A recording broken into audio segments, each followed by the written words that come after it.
When I was in prison, a young lady who is now the principal of a leading university in South Africa came to see me. She did not beat about the bush. She said, if my father were still alive, she would have been 70. You are 70. And I came here to see how a man of 70 looks like. Now I am 80. That is when I phoned some place in my country, and a lady answered the telephone. I then asked, to whom am I speaking? She said, you're speaking to me. I said, well, lady, I know I'm speaking to you, but what's your name? She said, who are you to ask for my name? What's your name? I say, well, lady, as soon as you tell me your name, I'll tell you mine. But as we argued as to who should tell his or her name, she became very cross.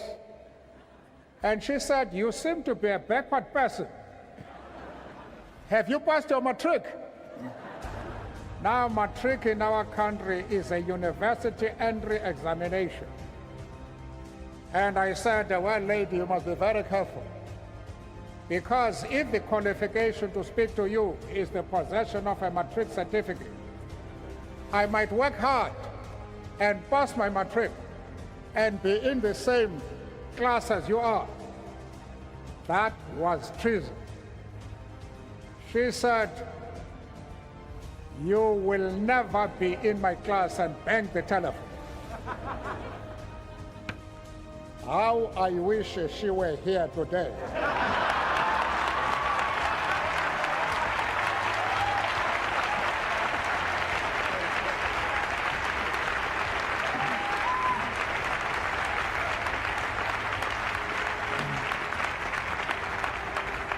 She would now discover that I have achieved more than pass my matric. Ladies and gentlemen, this may very well be our last official visit to the United States before retiring from office next year.